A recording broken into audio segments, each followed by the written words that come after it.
Are you a classic Zelda fan but didn't like Breath of the Wild? Well, then this review is going to be catered just to you.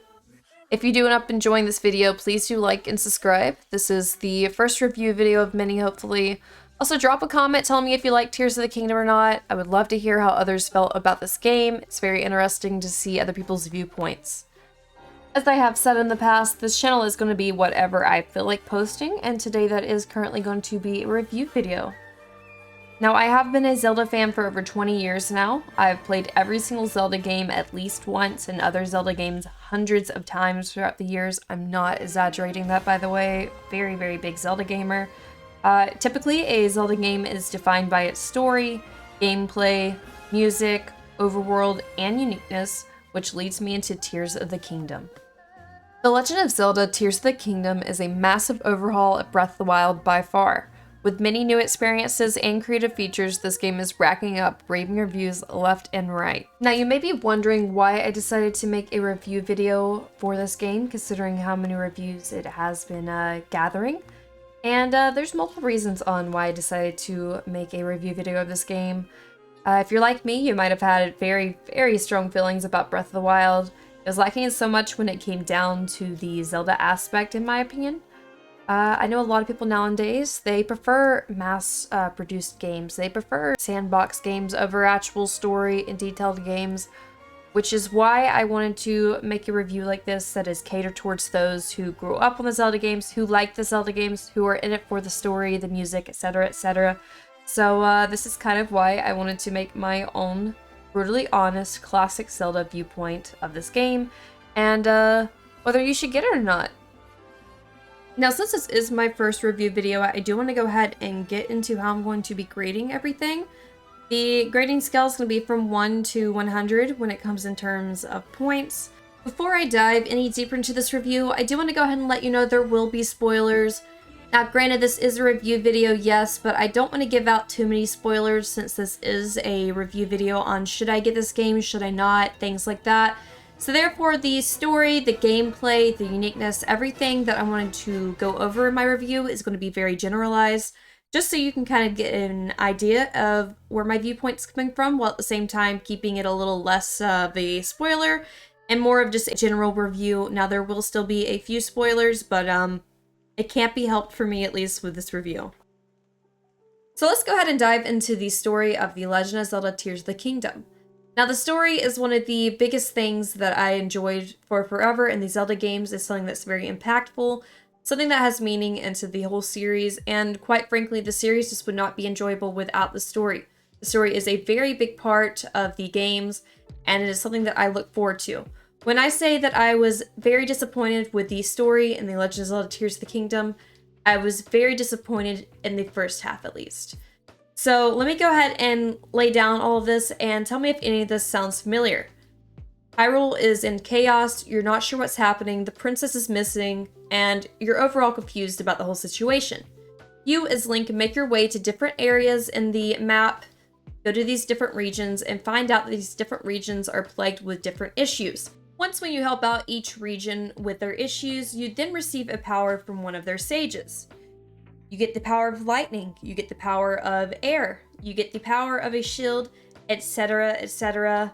It is very, very, very repetitive to that of Breath of the Wild. Death Mountain's having an issue, the Rito are having issues, Zora's having issues, the Gerudo Desert's having an issue. Once when you help them out, then these sages give you these powers, the same exact plot line as that in Breath of the Wild, but instead of it being the champions that are giving you powers, it's going to be sages now. The Gerudo gives you the power of the lightning, same as Breath of the Wild. The Rito gives you the power of the air, same as Breath of the Wild. This time your shield comes from the Zoras, so that's a little bit different. It's still the same similar plot line though. And when I say that, the shield is still used to block all attacks and it can still be used as an attack itself. The only really new power you get is going to be from the Gorons, and that is the power to shoot the Goron's body out like a cannonball, but it's a little bit less effective at blowing up and more effective at destroying rocks. So overall, just a copy and paste that. And why are they giving us all these powers? To help defeat Ganon. The same exact thing like last game. Also, instead of there being extra story and everything like that, they make you go around and find memories. The same exact thing like the last game. But instead of finding your memories that are broken up in Hyrule, like last game, it is Zelda's memories instead. That is just to kind of generalize everything. Overall, very, very, very similar to Breath of the Wild, which I get that it is a sequel, but there is just way too many similarities. I thought they were at least do something unique with every single stage, but no, every time you beat the area, you help the area out, then you talk to the past sage, and they all tell you the same exact story, quote from quote, with only minor differences such as the viewpoint. Overall, though, it was just very repetitive, and they kept boring you with the same exact story back to back to back. Now, last game there were 4 champions. This game there's 5 sages that you have to find. So there is an extra bit of work you have to put in, which adds on a little bit new freshness. And that does relate to the Sky Islands as well. You actually have to go find her up in the sky. So that was a little bit refreshing. But overall, though, a lot of repetitiveness. Same thing as last game, you have to unlock the whole map. And when I say unlocking the whole map, it quite literally is the same exact thing as Breath of the Wild. You have to go into the Skyview Tower, and then you end up getting all the data that you need to be able to see the map and use the map. Now, I will say when you do get the map unlocked this time, it does include the Sky Islands as well. So you do get the regular land, which you already are familiar with from Breath of the Wild. You do also get the Sky Islands. That is another thing. This game was heavily advertised by the Sky Islands. I was sitting here thinking there was a lot to do in the sky, and granted, when you start off the game, you are in a massive sky island. Other than that, though, the Sky Islands are very, very minor. There's a few trials to do here and there, but other than that, though, they're far and few in between, and there really isn't too much to do up in the sky, which I thought was really, really, really disappointing since they heavily advertised the sky when it came to this game. Moving along to the layout of the map in the Sky Islands. As you already are aware, or at least if you weren't, it is the same exact map as The Legend of Zelda Breath of the Wild, which means that if you have hours and hours and hours dedicated to Breath of the Wild, you are very, very familiar with the map, and you didn't really have that enjoyment of exploring brand new areas and finding new stuff out besides the underworld and the Sky Islands. That did add in a little bit more of an exploration aspect, and I will say, a very traditional thing in the Zelda games is when you're running around in Hyrule Field or whatever, you see a crumble-looking rock area that you know you can blow up with a bomb that will lead to a cave. You were able to do that. Breath of the Wild, you didn't have any areas like that. Tears of the Kingdom has many, many, many caves thrown in throughout it, so you can go find these walls, you can blow them up and explore little caves. It's a new exploration. It adds in a lot of spice that the old Zelda games has that Breath of the Wild just did not have. So I was very, very happy to not only have the underworld, to have the few Sky Islands, but to have these caves. These caves made a massive impact in how I viewed the game, and I absolutely love that there's tons of caves scattered throughout. And there's frogs you can find in there. The frogs kind of give you a mission to do. It makes you want to go in the caves. It makes you want to explore them.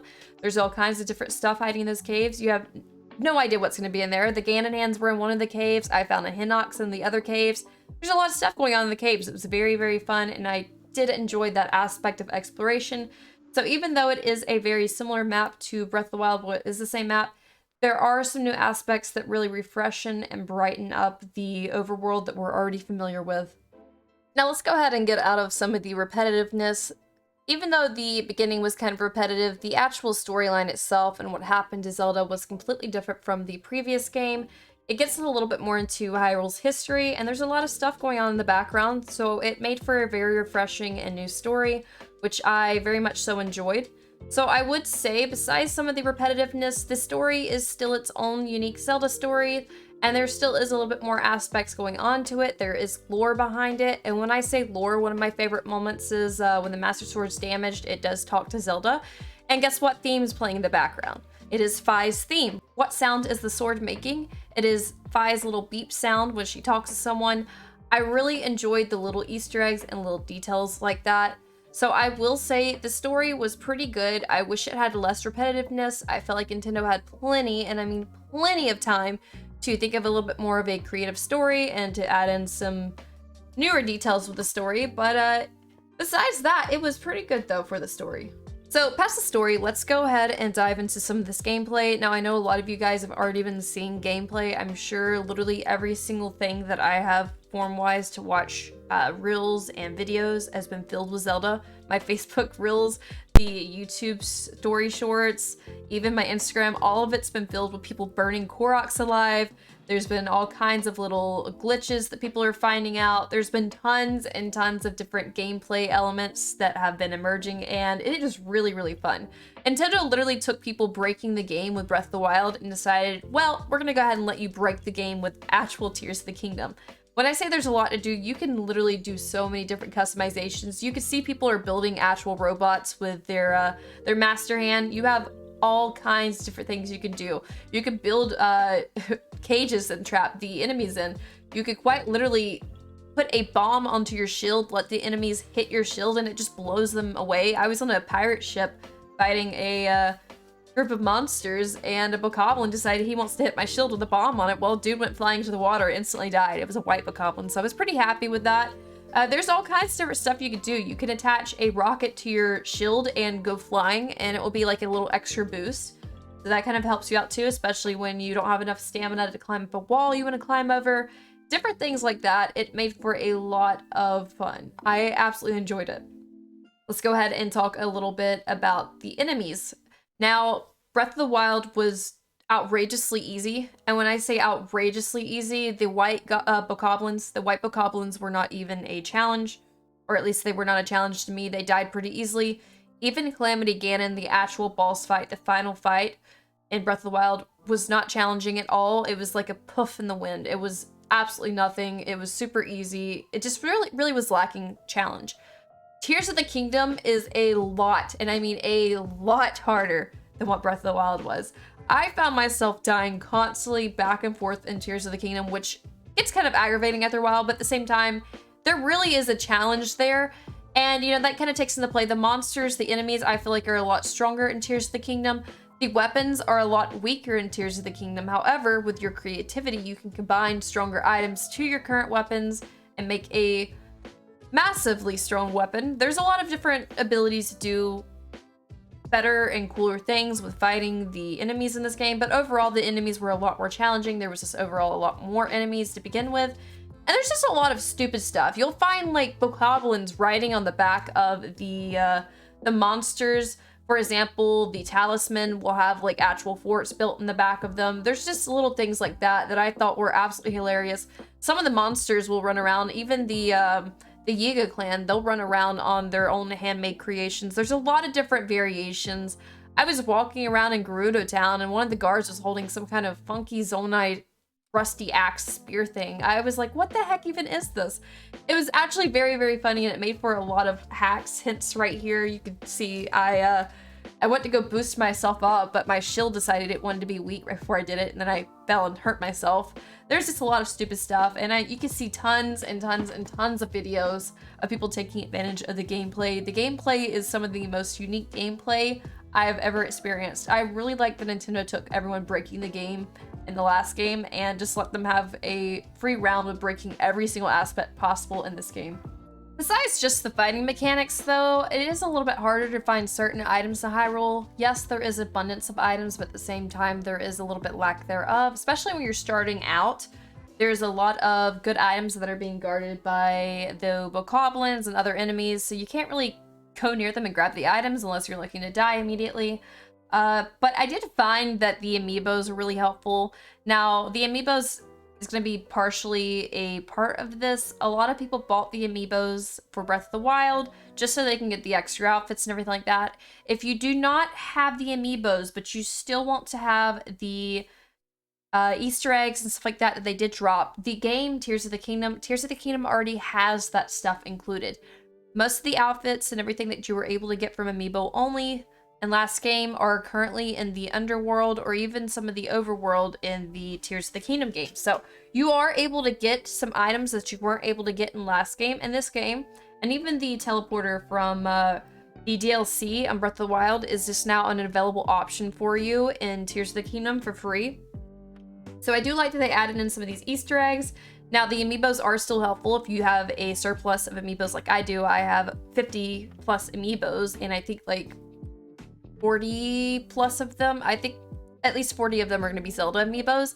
I was able to get some of the unique outfits a little bit faster. I was able to get some really cool weapons that weren't damaged, like majority of the weapons on the map. I was also able to get some really good food stockage on that. I would have like 100 pieces of meat in my inventory at a time. So like if I got hit and all my parts were almost gone, I would just eat tons and tons and tons of meat. So I didn't even really need to cook anything in this game, which the cooking is still just as fun as it was last game. I actually like that the Zonai products that you can get out of the captcha, whatever they're called, the dispensers, you can actually get a portable cooking container and take that out and cook a dish or two with them. It was actually really fun with that as well. But there overall is a lot to do with the items that you do find. The items that you get from the amiibos are just fine around the games. They don't have the different kind of arrows that you can get like last game. Instead, you get to build your own arrows. You gotta DIY it. So, for example, you had a shock fruit, looks like a electric lemon. If I wanted to use an electric arrow on someone, what I would do is I would pull out the arrow and combine it with the shock fruit and then hit the enemy. There's just a lot of thinking that went into how you're gonna fight stuff and a lot of ability to create how you want to attack. You don't have to have the shock fruit to make a lightning arrow. You could also use one of the scales from the dragons, the electric dragon, who I've forgotten the name of at the moment. But there is a lot of different abilities and things that you can use to your own creativity, which I really enjoyed. So the gameplay definitely is something that I would highly recommend. If not the story, just go for the gameplay. There is so much to do, so many things to fight. There's a lot of challenges, and you don't have to take everything at a normal standpoint. You're welcome to take things at a normal classical standpoint, or you can pull a terrorist attack and dive into the center of a monster lair with one of your little wing gliders and a laser. You literally have so many different abilities to do all kinds of different stuff. Getting into the last little bit of this review, the final part is just overall uniqueness of the game. You know, did I enjoy the game? What did I take away from the game? Stuff like this. And I will say, given all the creativity and the different things that you are able to do with the game was just a part of it, I found myself laughing at some of the stupidest shit in this game. And when I say stupid, for example, when the ZORA domain's under attack, they're having their issue, which I'm trying not to spoil what their issue was. One of their main statues in the center of the ZORA Palace was covered in gunk and you couldn't see it. So anyway, I went and I cleared off the statue and I cleaned it. I was thinking it was gonna make me the statue right. No, it was a statue of SIDON. And my first thought was, why is there just a picture, or why is there just a statue of SIDON in the center of the town now? Like, what happened to Mipha? And why is there a child in SIDON's back? Now, granted, the game takes place multiple years after Breath of the Wild, so I was like, oh my god, he had a child. Well, like, not even a minute later, I go and I talk to some of these Zoras and they're like, oh my gosh, yeah, that's a statue to memorialize when Scion and Link fought the monster. And then I realized the small child on the back of him was actually just a sculpture of Link. So there's just stupid things like that where I found myself laughing. I'm like, wow, this is really just years after. This is actually a Zelda game. There was multiple instances where I just did stupid stuff and I was really disappointed with myself, but yeah, there was just little things like that. I mean, the videos of people burning the Koroks alive was great. There's this one video I saw, which is currently playing right now, but someone was able to glitch out Pura. They were able to take her and then move her to a different area. So people literally were carrying her out. Someone's like, The Legend of Pura, Tears of Zelda, or something like that. It was just stupid little things like that. Their creativity, the ingenuity that some of these people had, or that you had with this game, just overall created a unique experience. There's just little things like that that really just tickled my fancy, and I think everyone, if they haven't had this game or you haven't gotten this game, you should get this game.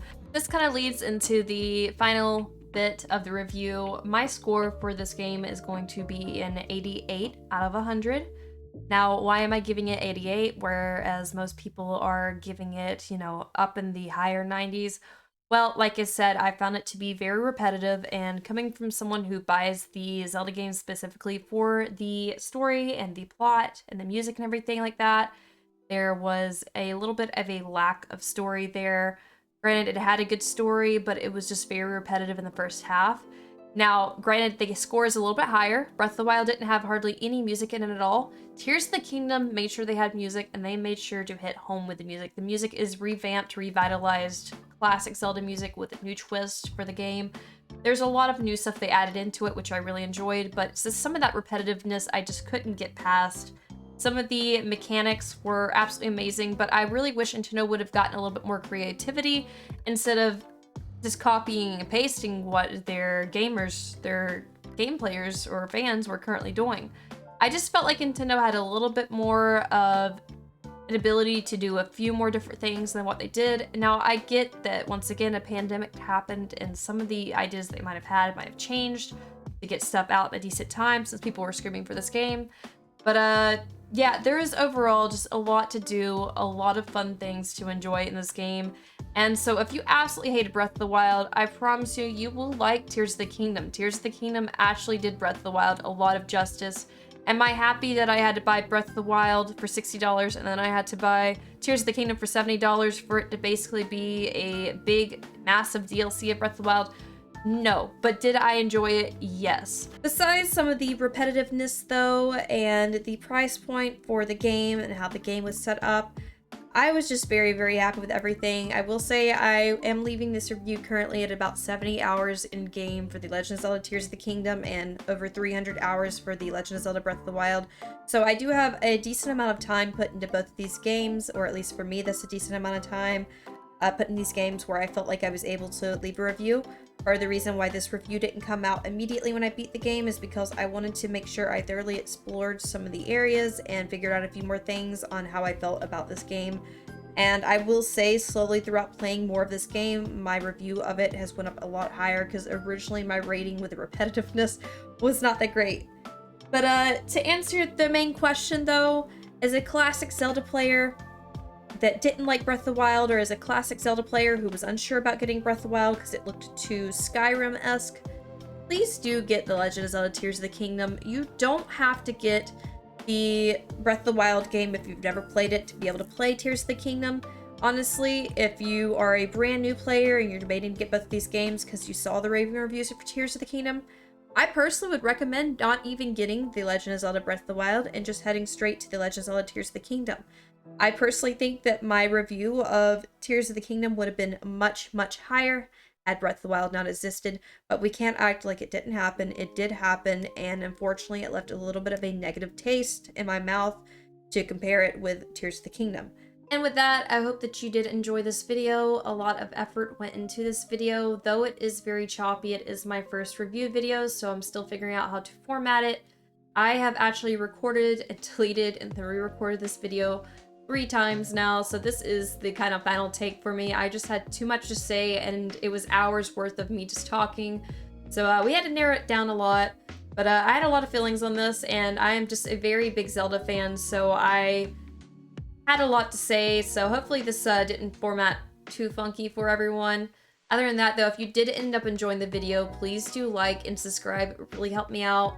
I have a lot going on with multiple jobs, but if I see that this content starts becoming more popular and people are enjoying the videos I am putting out, then I will start to try to figure out a way where I can get more content pumped out faster than what it currently is being put out at.